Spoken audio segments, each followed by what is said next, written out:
학생들 많으십니다. 저는 요번에 어, 강의 주제가 다 예방 쪽이거든요. 그래서 예방에 포커스를 맞춰서 제가 강의 준비를 했기 때문에 굉장히 초기 들으시는 분들의 포커스를 맞춰서 굉장히 쉽게 강의 준비를 하도록 애를 썼거든요. 그래서 여러분들 많이 들으신 분들은 굉장히 쉽다고 아마 느껴지실 거예요. 그런데 초기에 있는 분들은 아마 이해가 조금 쉬울 거라고 생각이 듭니다. 그래서 오늘 당뇨와 성인병 예방에 대해서 강의를 시작해 보도록 하겠습니다. 공유하고 시작해 볼게요.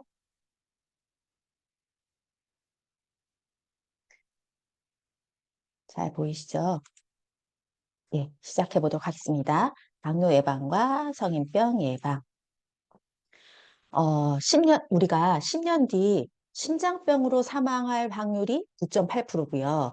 20년 뒤 20.2%.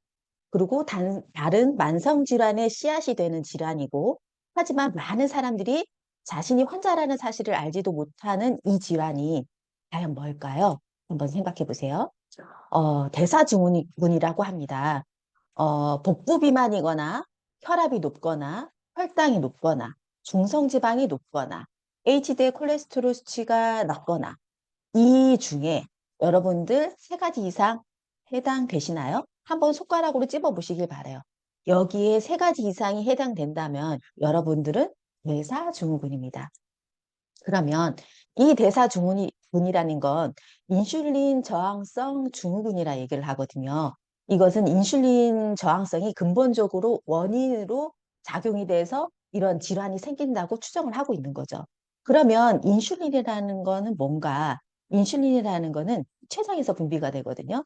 여기에 혈중에 이 분포되는 포도당을 글리코겐으로 바꿔서 세포에 저장하는 역할을 해요.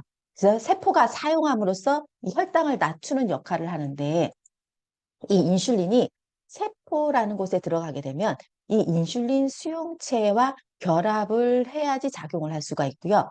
여기에 인슐린 수용체가 결합을 해서 포도당이 세포로 안에 열어줘야지 세포 안으로 포도당이 들어갈 수가 있어요. 그런데 여기에 포도당 결합에 문제가 생기거나 인슐린이 없거나 이랬을 때 우리가 당뇨라고 얘기를 하죠. 그래서 이런 인슐린의 문제가 대사장애 증후군은요, 어떤 원인에 의해서 생기냐 하면 이런 잘못된 식생활, 우리가 가장 기본적인 거죠. 그리고 운동 부족. 다 여러분들 찔리시나요? 잘못된 식생활과 운동 부족? 이런 모든 것들에 의해서 인슐린의 저항이 생기게 되는 이게 원인들이라는 거죠. 그러면 보통 정상 혈당이 이 기준이라 하면 우리가 아주 고탄수화물의 식사를 하게 되면 식후에 인슐린이 이렇게 과다 분비가 되게 돼요. 피크를 찍게 되죠. 그러면 인슐린이 과다 분비로 오히려 이게 피크를 찍었던 게 피크로 내려가게 되는 거예요. 그래서 저혈당 상태가 되고 이렇게 허짐이 느껴지는 거예요.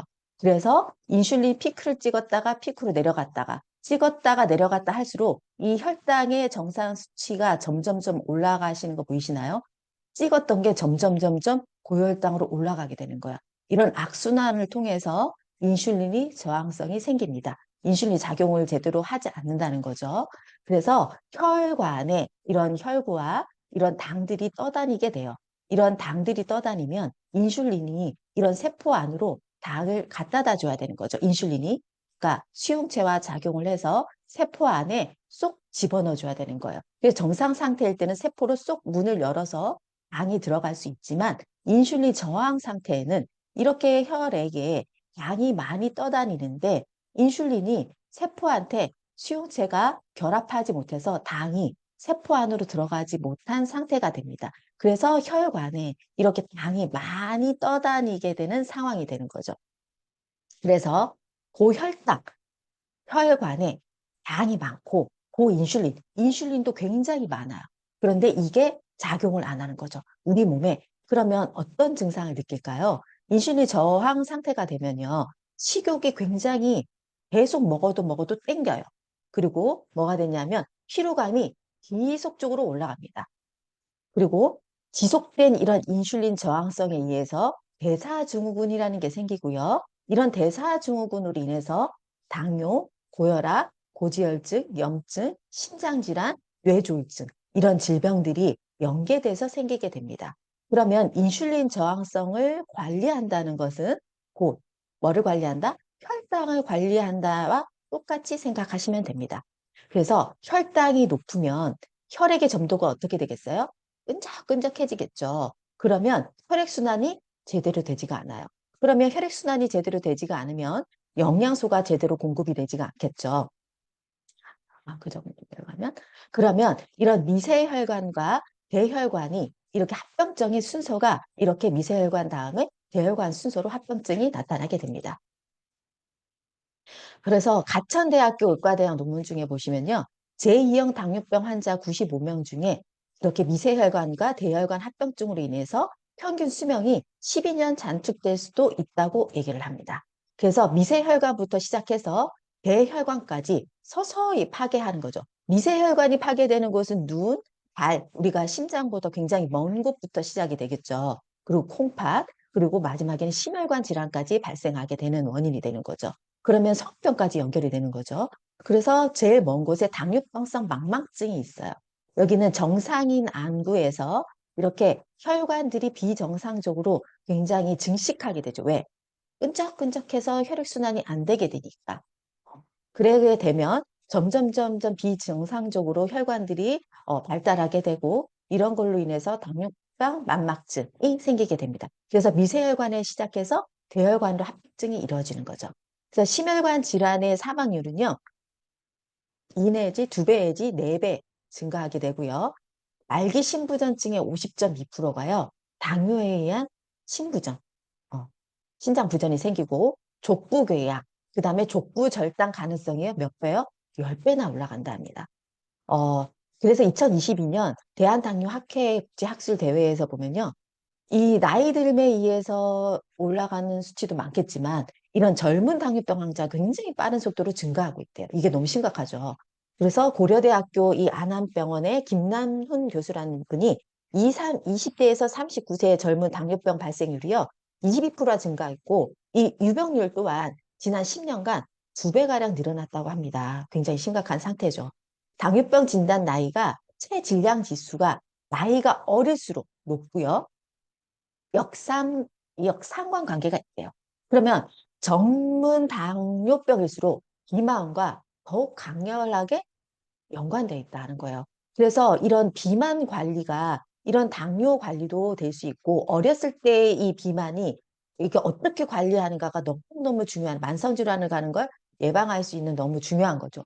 저번에 강의했던 이런 비만도 또 뭐 치매하고 또 연결성이 여러분들 어디 보셨잖아요. 이런 비만, 그다음에 이런 거를 내가 이 체질량 지수를 관리하는 건 너무너무 중요하다고 생각을 듭니다.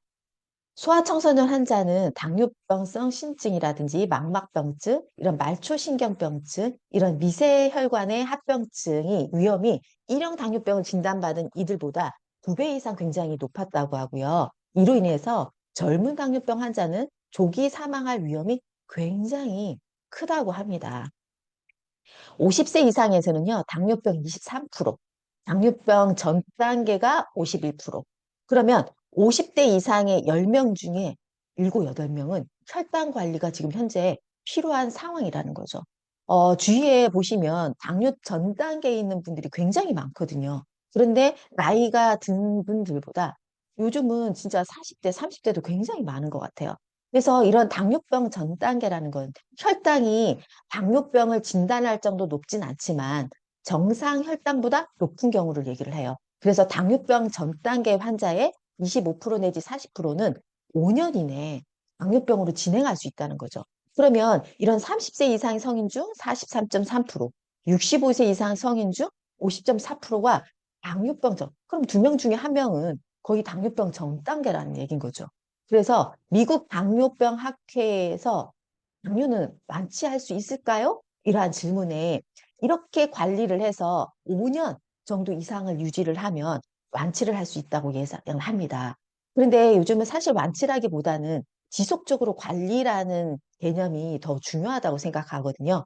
요렇게 지속적으로 완치라기보다는 당뇨는 지속적으로 내가 관리를 해야 된다. 생각을 생활 습관변을 개선해서 관리를 해야 된다. 이렇게 생각하시면 좋을 것 같아요. 이런 혈관이 지나가는 신체의 모든 부위에 이런 합병증, 당뇨의 합병증이 이렇게 당이 떠다니는 모든 곳에 당뇨병 합병증이 발생할 수 있는데요. 이 당뇨병에는 제1형 당뇨병과 제2형 당뇨병이 있는데 제1형 당뇨병은 인슐린 주사가 필요하고 선천적으로 인슐린 분비가 안 되기 때문에 인슐린 주사가 필요하고 이런 식이와 운동요법을 병행을 하게 되고요. 2형 당뇨병이 대부분을 차지하죠. 이런 인슐린은 분비되는데 그러니까 저항성이 생겨서 제기는 못하는 거죠. 그래서 이런 경우에는 식이, 운동요법이 주로 시행이 되고 필요할 때 약물이나 인슐린 주사 치료를 병행하게 됩니다. 그러면 제2의 당뇨병은 인슐린의 비의존을 우리나라 당뇨 환자의 대부분을 차지한다고 아까 얘기를 했죠. 인슐린에 의존하진 않지만 우리가 나중에 되게 되면 이게 저항성이 계속 커지게 되면 제기는 못하기 때문에 의존하게 되는 거죠. 당뇨병과 식생활, 생활 습관의 관리를, 연관관계를 보시면요. 누구나 생활 습관에서 걸릴 수가 있고요. 또, 나만 잘하면 예방할 수 있는 게 이런 고혈압, 고콜레스테롤 혈증, 이런 당뇨병이 결국은 생활 습관병이라고 생각하시면 됩니다. 그러면 당뇨 전 단계의 증상을 보시면요. 다음, 많이 마십니다. 그리고 당뇨, 물이 많이, 왜냐하면 당이 떠다니기 때문에 갈증을 굉장히 많이 일으켜요. 그리고 아까 혈당이 많이 떨어지기 때문에 많이 먹게 됩니다. 그래서 당뇨, 물을 많이 마시기 때문에 화장실도 자주 가게 되고, 그리고 급격히 체중이 감소가 되게 돼요. 많이 먹지만 에너지 소모가 많기 때문에 이렇게 체중 감소가 되게 되는 거죠. 그래서 희고, 그 다음에 요 3다 증상이 있는데 이게 다 안 나타나면서 이 기타 증상으로 나타나시는 분들이 굉장히 또 의외로 많습니다. 굉장히 이유 없이 피곤한다거나 식곤증, 식사를 하고 나면 이렇게 자꾸 졸리는 거예요. 그리고 치주염, 이게 보통 되게 부분이 많죠. 치주염, 연세가 있거나 또 젊은 분들도 많지만 연세 있으신 분들은 굉장히 치주염이 굉장히 많죠. 이런 근육들이 이게 무너져서 생기는 거죠. 그 치주염이라든지 구내염이라든지 가려움증, 이것도 무시하면 안 됩니다. 그 다음에 피부 감염, 이런 기타 증상들이 있고요. 당뇨병 진단 검사를 할 때는요, 의심이 되는 단계에서는 의심입니다. 의심 단계에서는 8시간 이상 공복 혈당이 126ml 데시미터 이상이 되고요. 당화 혈색소가 6.5% 이상. 그 다음에 여기 보시면 75g의 경구 당 부하 검사가 있는데요. 75g의 당 용액을 포도당을 먹고 나서 2시간 있다가 혈액 검사를 냈을 때 200ml 이상이 나타나면 당뇨 의심이 됩니다. 그래서 이런 진단을 통해서 전 단계는 보통 공복 단계에서 120 이하가 돼요. 정상은 100 이하가 돼야 되고요. 식후 2시간 있다가는 140 이하가 돼야 됩니다. 그리고 당화 혈색소의 기준치는 5.7을 기억하시면 될 것 같아요. 그러면 여기에서 당화 혈색소라는 거는 2, 3개월 동안 평균 혈당을 얘기를 하는데요. 공복 여부와 상관이 없는 검사가 가능합니다. 그래서 3개월간의 평균, 내가 식사와 관계없이 혈당에 얼마나 당이 떠다니는지를 알 수가 있는 거거든요. 이게 가장 정확하다고 볼 수 있죠. 그래서 이 적혈구에 당이 떠다니는 거를 혈색소에 포도당이 결합된 것을 당화 혈색소라고 합니다. 당뇨병 진단 검사를 보시면요. 아까 전 단계 검사의 중에도 진단이 했을 땐 이 네 가지 중에 2번을 검사를 해서 서로 다른 날 검사를 해서 2회 이상 진단에 해당이 되면 당뇨병 진단을 하게 되는데 보통 학술적으로는 이래요. 그런데 사실 지금 현재 병원에서는 이렇게 까다롭게 하지 않고 이 중에 몇 가지만 해당이 되면 의심이 됩니다. 바로 당뇨약을 먹어봅시다. 이렇게 하시는 의사분들도 많거든요. 그래서 어떤 의사분을 만나는가에 따라서 당뇨약을 빨리 먹느냐 안 먹느냐 이 차이도 있는 것 같습니다. 그래서 당은요, 탄수화물이 쪼개진 당 상태, 이 단당류가 너무너무 중요합니다. 그래서 이 탄수화물은 소화가 어떻게 되냐면 이런 다당류의 이 전분 상태죠. 이게 입을 통해서 아밀로이스라는 효소에 의해서 쪼개지게 되죠. 그래서 이당류로 분리가 되게 됩니다. 이런 이당류 상태가 되면 이게 소장에 들어가서 이런 단당류로 쪼개지게 되죠. 그러면 이 소장에서 이렇게 당이 흡수가 되는데, 포도당이 흡수가 되는데, 이렇게 에너지 공급의 원료도 되겠죠. 사실 당은 뇌가 가장 원료로 쓰는 원료예요. 그래서 에너지 공급에도 쓰이고, 그다음에 글리코겐은 간과 근육에서 글리코겐으로 저장이 되고 지방 같은 경우에는 중성 지방으로 저장이 됩니다. 사실 우리가 피검사, 혈액 검사를 하게 되면 중성 지방이 높으신 분들이 있죠. 그런 분들은 뭐를 관리해야 되겠어? 결국은 탄수화물이 내가 식사하는 것을 관리를 해야 된다는 거죠. 그리고 지방간이 있는 사람들도 여기 포도당이 에너지 공급에서 쓰다 남은 거는 간에 가서 쓰이기 때문에 지방간으로 쌓이게 되거든요. 그래서 이런 분들 같은 경우에도 탄수화물 관리가 가장 기본적으로 돼야 되는 거죠. 그래서 이렇게 소장에서 흡수가 돼서 남은 거는 지방간으로 쌓이게 된다. 요거를 조금 더 이해하시면 되게 도움이 될 것 같고요. 당뇨병 전 단계에 해당을 한다면 여러분들이 첫 번째 해야 될 일이 식사 조절입니다.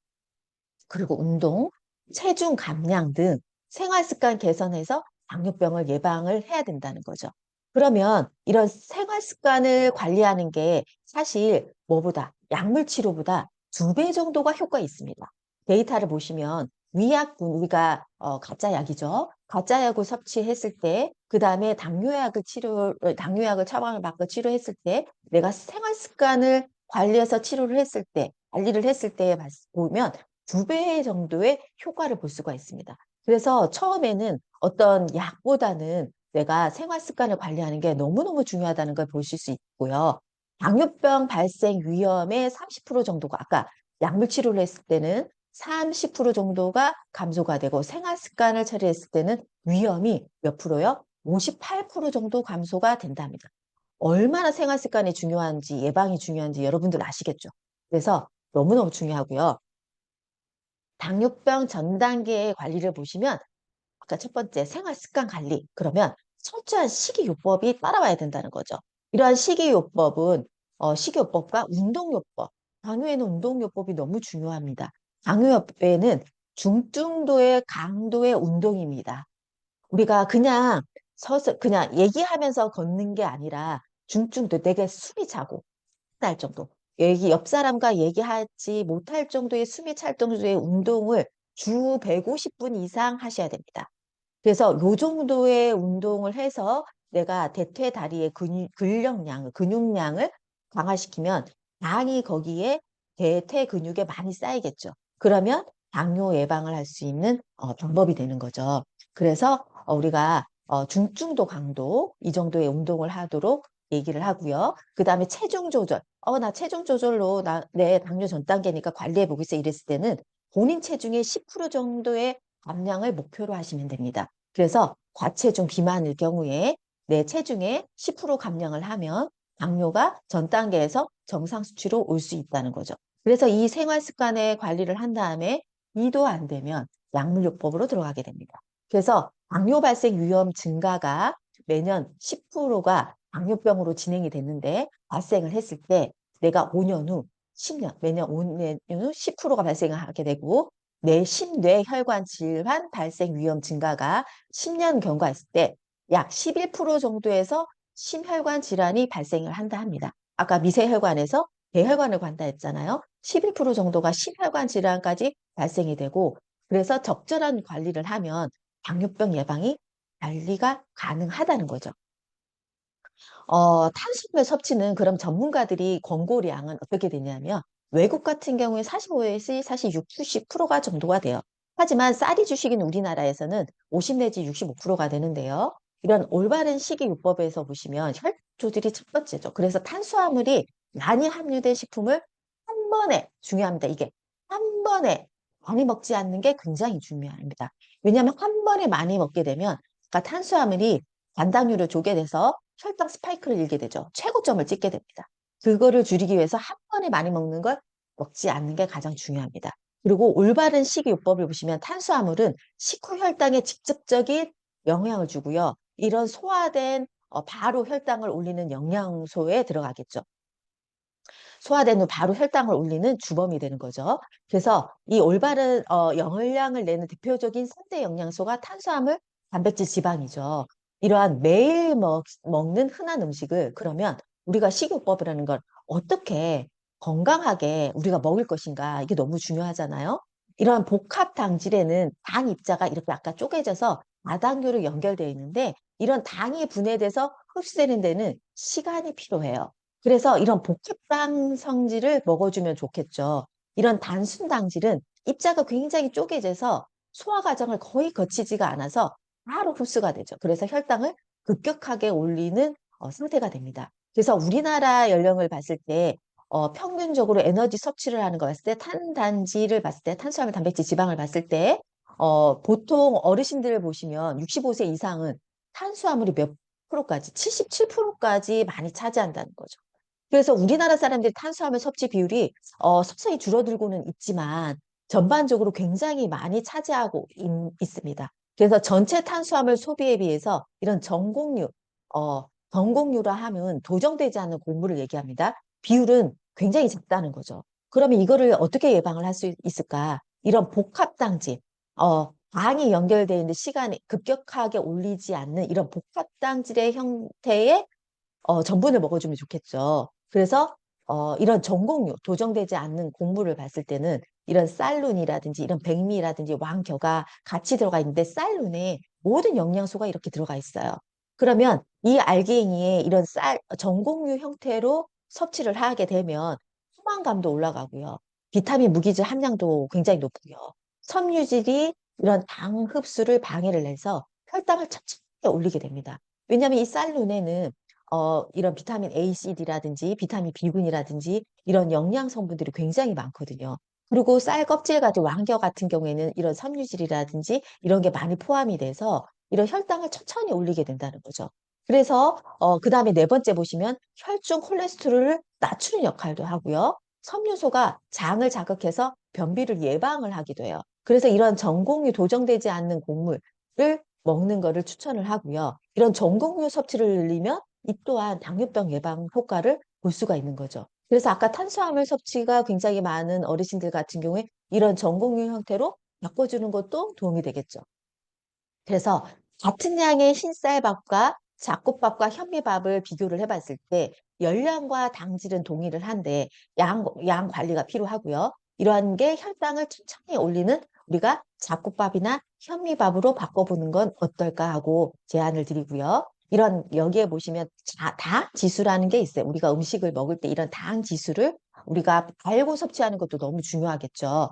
같은 양의 이 당질을 함유한 식품을 섭취를 해도 식품에 따라서 식후 혈당이 변화에 굉장히 차이가 있는데요. 이런 당질의 종류, 그다음에 전분의 성질, 어떤 조리, 가공법, 이거에 따라서 식이섬유소의 함량 등에 따라서 당 흡수 속도가 너무 달라진다는 거죠. 이런 당 지수를 보시면 이렇게 혈당이 지수가 낮은 음식을 먹을수록 당이 급격히 오르는 것을 방지할 수 있겠죠. 그래서 혈당 관리에 있어서 탄수화물 형태만큼 굉장히 중요한 게 이 당 지수입니다. 이런 당 지수는 과일, 채소, 두유 이런 견과류가 굉장히 낮게 나타나는데요.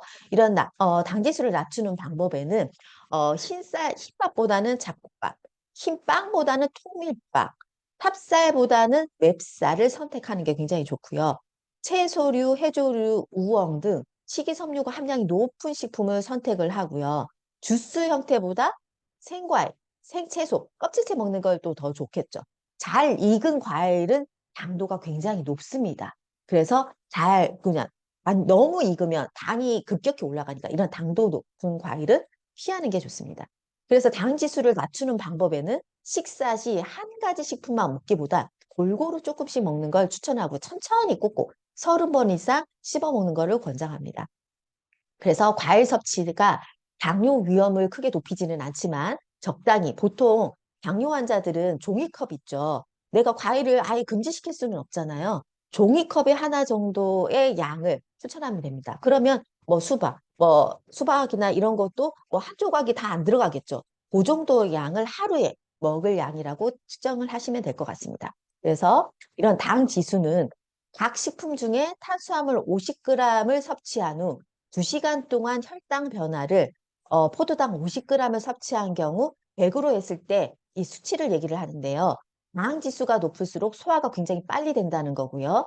혈당이 올라가는 속도가 굉장히 높은 음식을 얘기를 합니다. 그러면 여기 당 지수 못지않게 중요한 건 당 부하 지수거든요. 이런 당 부하 지수는 식품마다 이렇게 포함된 탄수화물 양이 다르기 때문에 이런 당 지수와 일회 섭취량에 들어있는 탄수화물의 양을 곱해서 100으로 나눈 수치를 얘기를 하는데 당 부하 지수가 높을수록 1회 섭취 시 혈당을 많이 올릴 수 있는 음식을 얘기를 합니다. 그래서 당 지수와 당 부하 지수를 같이 병행해서 보시면 너무 좋을 것 같아요. 그래서 당 지수, 요게 빨간색, 주황색이죠. 주황색일수록 높고, 그 다음에 당 부하 지수는 어, 빨간색일수록 높습니다. 20 이상인 거. 네, 한번 살펴보시면, 여기 보시면 주황색인 거 있죠. 여기 딸기잼이라든지 수박 이런 건 좀 삼가해야 되겠죠. 뭐 구운 감자입니다. 당근, 옥수수 이런 거는 당 지수가 굉장히 높을 거고 당 부하는 이렇게 빨간색 있죠. 빨간색.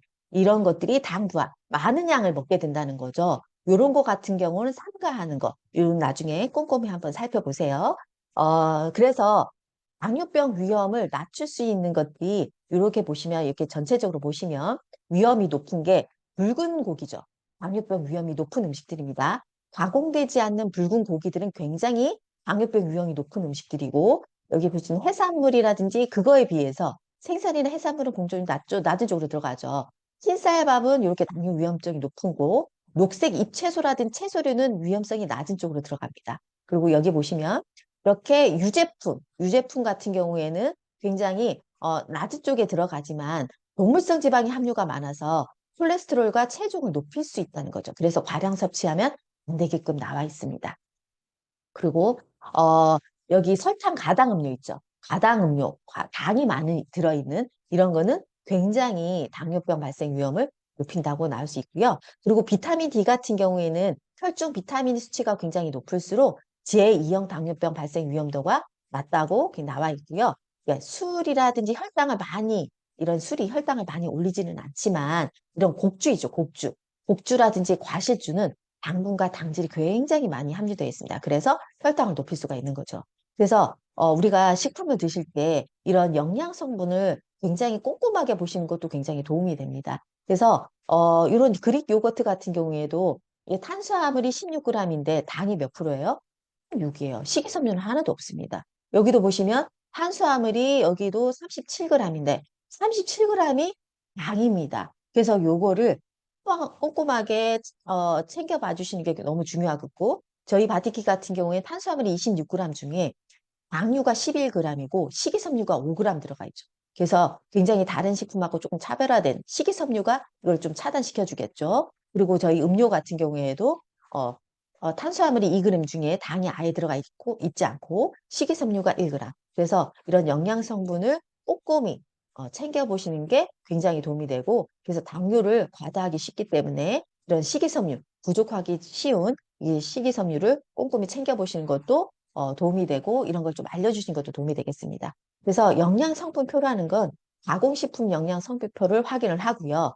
비슷한 제품일 경우 영양성분표를 비교를 하시고 이런 똑같은 우유라도 흰 우유, 딸기 우유, 저지방 우유를 봤을 때 여기에 딸기 우유가 당류가 몇 프로? 18%. 굉장히 많은 걸 보시죠. 탄수화물 중에 당이 18%를 차지하게 되는 거죠. 이렇게 꼼꼼하게 비교를 해서 여러분들이 섭취를 하시면 좋을 것 같고요. 설탕보다 더 나쁜 게 액상과당입니다. 그래서 과당이 55%가 과당과 포도당이 분리돼서 체내 흡수 속도가 설탕보다 굉장히 빠르게 돼요. 그래서 콜라, 캔커피, 아이스크림, 이런 케첩, 사탕이라든지 잼 이런 것 등의 이런 액상과당의 위험성 여러분들이 살펴보시고 드시면 좋을 것 같고요. 혈당이 높을 때 손상되는 기관을 봤을 때 제일 먼 망막, 미세혈관부터 들어간다 했었죠. 미세혈관, 망막, 심장, 뇌, 콩팥, 실은경 이런 모든 곳에 작용을 하게 된다는 거죠. 그래서 이런 뇌혈관이나 심혈관, 이런 위하수증, 이런 모든 것들, 그다음 말초혈관, 발까지 다 연결되는 게 혈당이 높았을 때 손상되는 기관이죠. 해당 안 되는 기관이 없죠.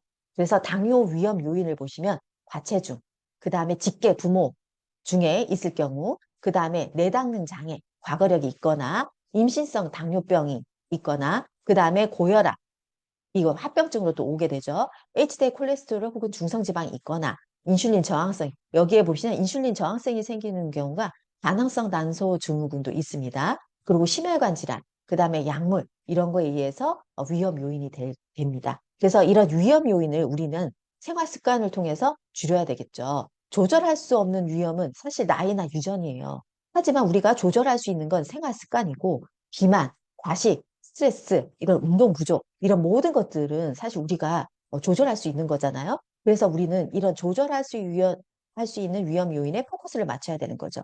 그래서 혈당 관리는 다시 반복되겠지만 굉장히 중요하기 때문에 식단 관리가 주가 돼야 되는 거죠. 그래서 단순 당류, 음주, 포화지방 가급적 멀리하고 복합 탄수화물은 적정량, 그다음에 탄수화물, 지방, 식이섬유는 아주 충분히 먹어서 인슐린 분비를 자극하지 말고 췌장을 내가 혹사시키지 말자. 많이 먹을수록 췌장을 혹사시키는 거거든요.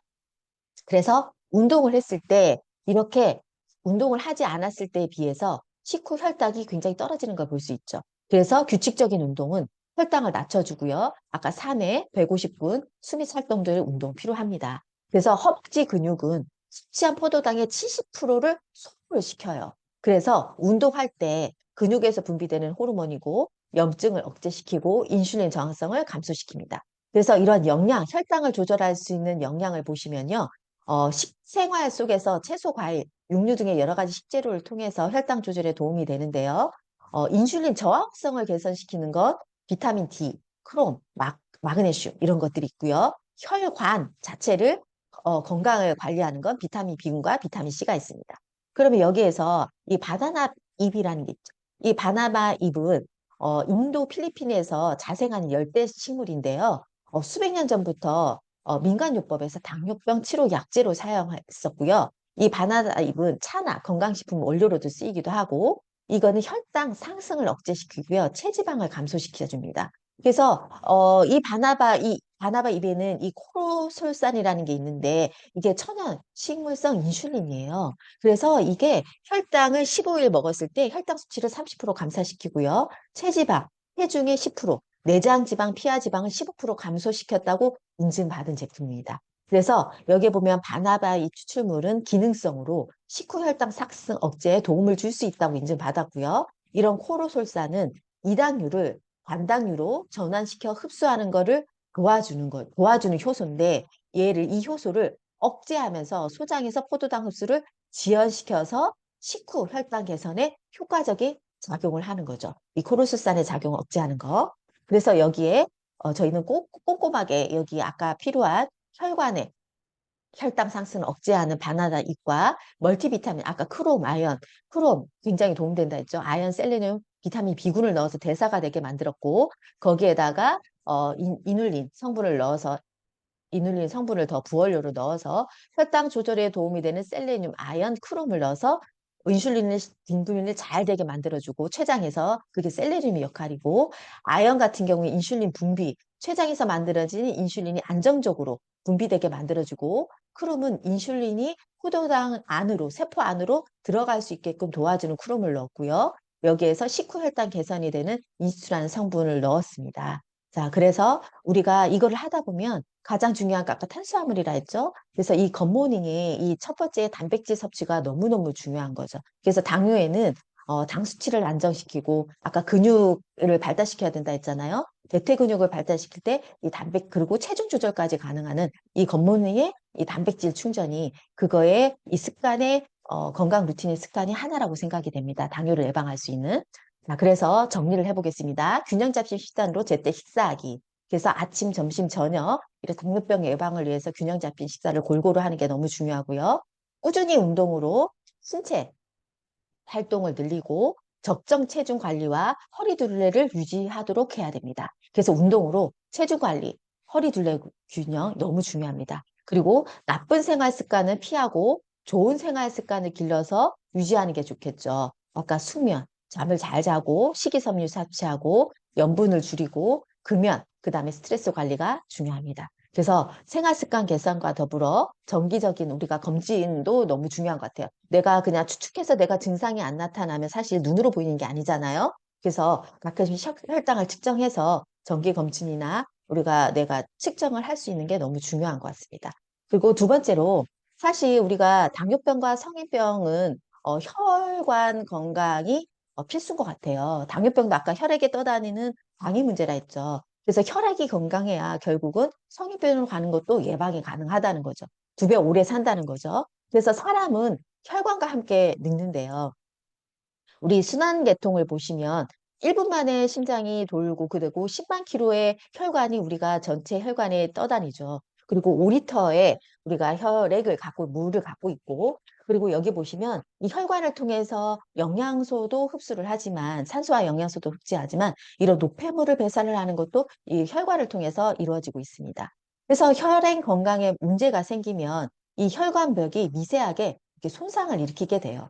그러면 여기에서 염증이 생기게 됐죠. 손상이 되면 염증이 생기니까 거기에 콜레스테롤이 침입을 합니다. 그래서 콜레스테롤 가서 치료를 하라고 콜레스테롤 침투를 시키죠. LDL 콜레스테롤이 가죠. 그러면 여기에 LDL 콜레스테롤이 가서 열심히 치료를 하다가 침착물이 축적이 돼서 간으로 돌아오지 않게 됩니다. 그래서 이런 혈관 장애를 발생하게 되는 거죠.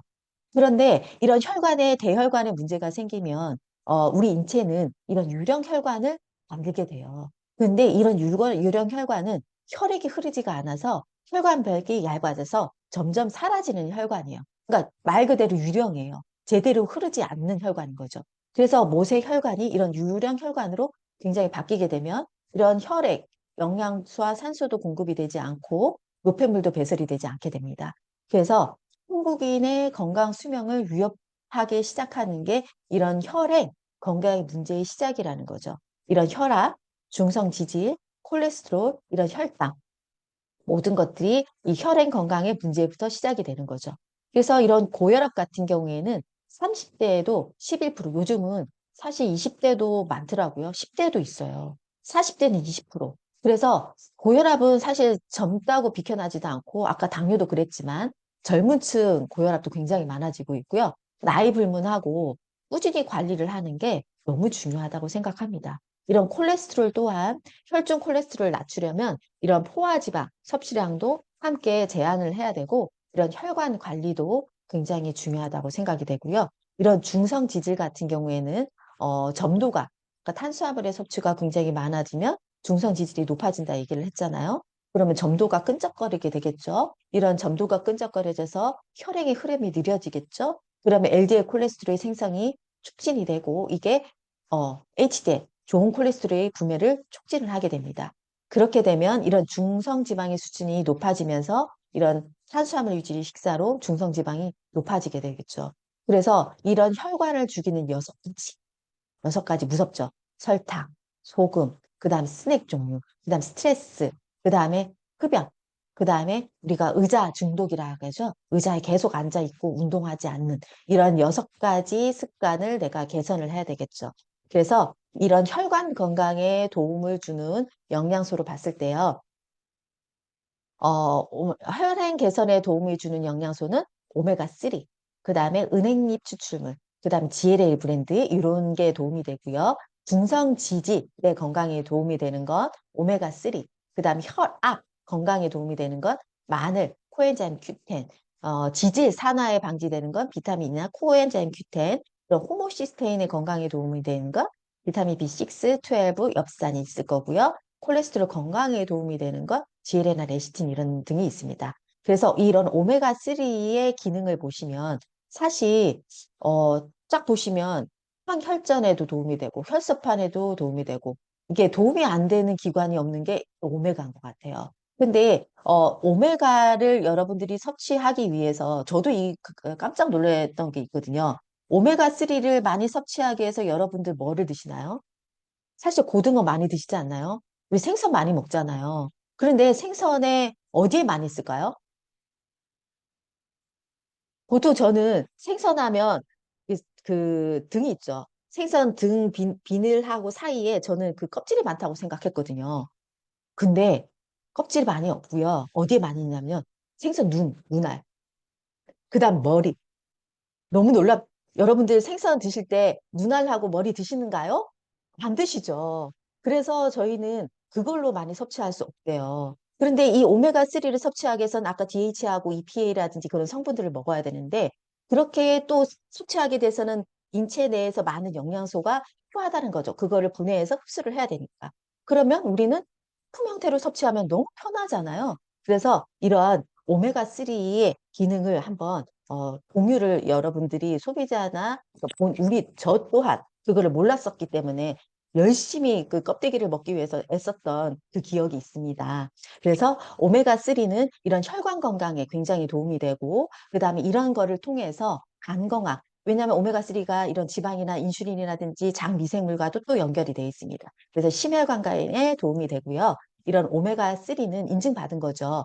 혈행 건강에 도움이 된다 얘기를 됐고요. 혈중 지질, 그러니까 기름 지질 개선에 도움이 되고 기억력 개선에 도움이 됩니다. 그리고 건조한 눈 건강에 이 오메가3 하나를 먹음으로써 이 모든 질병에 도움이 되는 거겠죠. 그리고 이 오메가3 같은 경우는요, 혈관을 굉장히 확장시켜줘요. 그리고 혈소판, 응집, 이게 혈전이 생기는 걸 방지시켜주고요. 콜레스테롤 합성을 저해해서 등의 효과를 또한 기대를 할 수가 있습니다. 그리고 아까 은행잎 추출을 보시면 은행잎이죠. 은행잎은 여기에 혈소판 응집, 그 다음에 혈소판 응집 및 혈액 점성이 아까 끈적끈적하는 걸 수치 대비 유의적으로 감소하는 걸 볼 수가 있고요. 혈관을 확장하는 데도 굉장히 도움이 됐대. 그래서 뇌혈관이나 이런 데는 미세한 곳이니까 이런 은행잎 추출물을 먹어주시면 굉장히 좋겠죠. 그리고 인체 적용 실험을 했을 때 기억력, 학습 흡수력, 작업 기억력 등의 유의적으로 개선되는 걸 확인했습니다. 은행잎 추출물은. 그리고 코엔자임 Q10 같은 경우에는요. 습관에 굉장히 도움이 됩니다. 그리고 높은 함량의 감소에도 도움이 되고요. 그리고 이 혈관 내피, 혈관 안에 질소에 존재하며 이는 혈관을 이완시키는 역할을 도움이 되고요. 혈관 수축을 방지해서 혈압을 낮추는, 그러니까 10% 정도의 혈압을 낮추는데도 도움이 되는 게 이 코엔자임 Q10이라는 영양소입니다. 혈중 지질의 산화를 막아서 지방과 지방의 혈관 침착을 억제하는 데 도움이 되는 게 코엔자임 Q10입니다. 그래서 이 코엔자임 Q10은 미토콘드리아에 가서 에너지 활성화를 시키는데요. 제일 많이 코엔자임 Q10이 작용하는 곳이 이런 심장, 하트입니다. 심장, 그 다음 키드니 심장, 그 다음에 간, 그 다음 머슬 순서로 이 코엔자임 Q10이 많은 곳이 미토콘드리아가 많은 곳에 이렇게 코엔자임 Q10이 많게 되는데요. 나이가 들수록 사실 코엔자임 Q10이라는 영양소가 만들어지지 않게 됩니다. 그래서 나이가 들수록 만들어지지 않는다는 것은 나이가 들수록 필요한 영양소라고 생각하면 되겠죠. 이 장기에 모두 작용을 하기 때문에. 그리고 마늘이라는 제품은 콜레스테롤을 억제를 하는 물질을 함유하게 되고요. 혈압 조절 기능도 보고가 되고 있는 게 이 마늘 제품입니다. 그리고 레시틸이라는 제품은 저번 주에 우리가 뇌 기능에도 굉장히 좋다고 얘기를 했죠. 콜레스테롤을 내부로 간으로 오게끔 해서 혈중 콜레스테롤 농도를 떨어뜨리는 역할을 합니다. 비타민 E 같은 경우에도 과산화 지질로 산화되는 것을 방지하는 역할을 하고요. 이런 비타민 B군 같은 경우는요. 사실 우리가 대사에는 모든 비타민 B군이 필요를 해요. 그러니까 간의 모든 원료라고 생각을 하시면 돼요. 그래서 이런 간이 대사를 할 때 호모시스테인 것을 방출을 하는데 이거를 방지하는 게 비타민 B군입니다. 그래서 비타민 B는 혈관을 손상시키는 것을 억제해 준다고 해도 가능할 것 같습니다. 그래서 많이 드실수록 이런 대사에 되는 호모시스테인 발생을 낮춰서 손상되는 것을 방지할 수 있는 게 이 비타민 B군입니다. 그 또한 그리고 또 하나 이런 식물 영양소 있죠. 식물 영양소. 이런 식물 영양소, 색깔 영양소를 우리가 색깔별로의 야채를 먹는 게 너무 중요하죠. 이런 색깔별로의 사실 보라색, 주황색, 빨간색, 초록색, 흰색 이 중에 사실 한국 사람들은 이 흰색을 굉장히 많이 먹게 되죠. 우리는 많이 골고루 먹는다고 생각하지만 내 밥상에 이런 색깔 영양소가 많이 식물 영양소가 많이 올라가 있지는 않거든요. 그런데 이런 식물 영양소, 야채를 많이 섭취를 하는 게 그런데 굉장히 도움이 된다고 생각하시면 될 것 같습니다. 그래서 저는 이렇게 통합을 해봤을 때 당뇨병과 성인병에 총체적으로 제일 필요한 게 뭘까 이렇게 봤을 때 저는 가장 기본이 중요하다고 생각합니다. 그래서 가장 기본적인 더블엑스, 그러니까 식물 영양소 골고루 다 있었잖아요. 사실 우리가 얼굴만한 접시로 야채를 5접시를 식탁 위에 매번 올릴 수는 없잖아요.